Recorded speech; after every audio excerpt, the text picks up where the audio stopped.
1867 সালে রায় বদ্রীদাস বাহাদুর এবং মহারাজ কল্যাণেশ্বরজি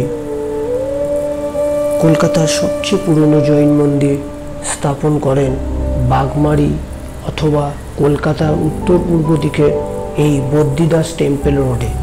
তখন এই রোডটির নাম বদ্রীদাস টেম্পল রোড ছিল না, এখন এটি বদ্রীদাস টেম্পল রোড নাম হয়েছে, যেটি গৌরীবাড়ি থেকে সামনে এবং খান্না মোড় থেকে মোটামুটি 1 কিলোমিটারের মধ্যে অবস্থিত।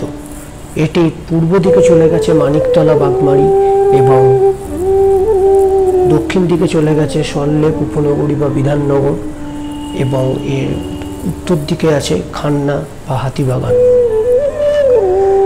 আমরা এই মন্দিরে ঢুকে দেখতে পাব জৈনদের বিভিন্ন ধর্মের গ্রন্থে যে কারুকার্য বা তাদের সম্মানজনক তীর্থঙ্করদের প্রতি অবলম্বন পদ্ধতি আছে সেইগুলিকে। এই মন্দিরটি নতুন করে সাজানোর পরে এর বিভিন্ন কারুকার্য আপনাদের মন ছুঁয়ে যাবে।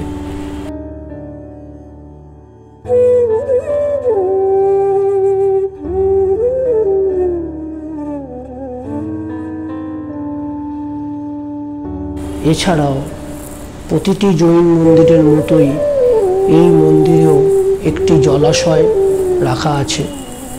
আমরা জানি আরজিকরের পাশে যে জৈন মন্দিরটি আছে সেখানেও একটি জলাশয় আছে এবং এখানেও তাই, এখানে মাছ ধরা সম্পূর্ণরূপে নিষিদ্ধ। এছাড়াও এর চারপাশে আরও 3টি মন্দির আছে যেগুলি আমরা পরপর দেখতে পাবো এই ভিডিওতে। এটি একটি শর্ট কলকাতা ট্রিপ, যেটা আমি গেছিলাম অনেক দিন আগে, এটা এখন আপনাদের সামনে তুলে ধরা হলো।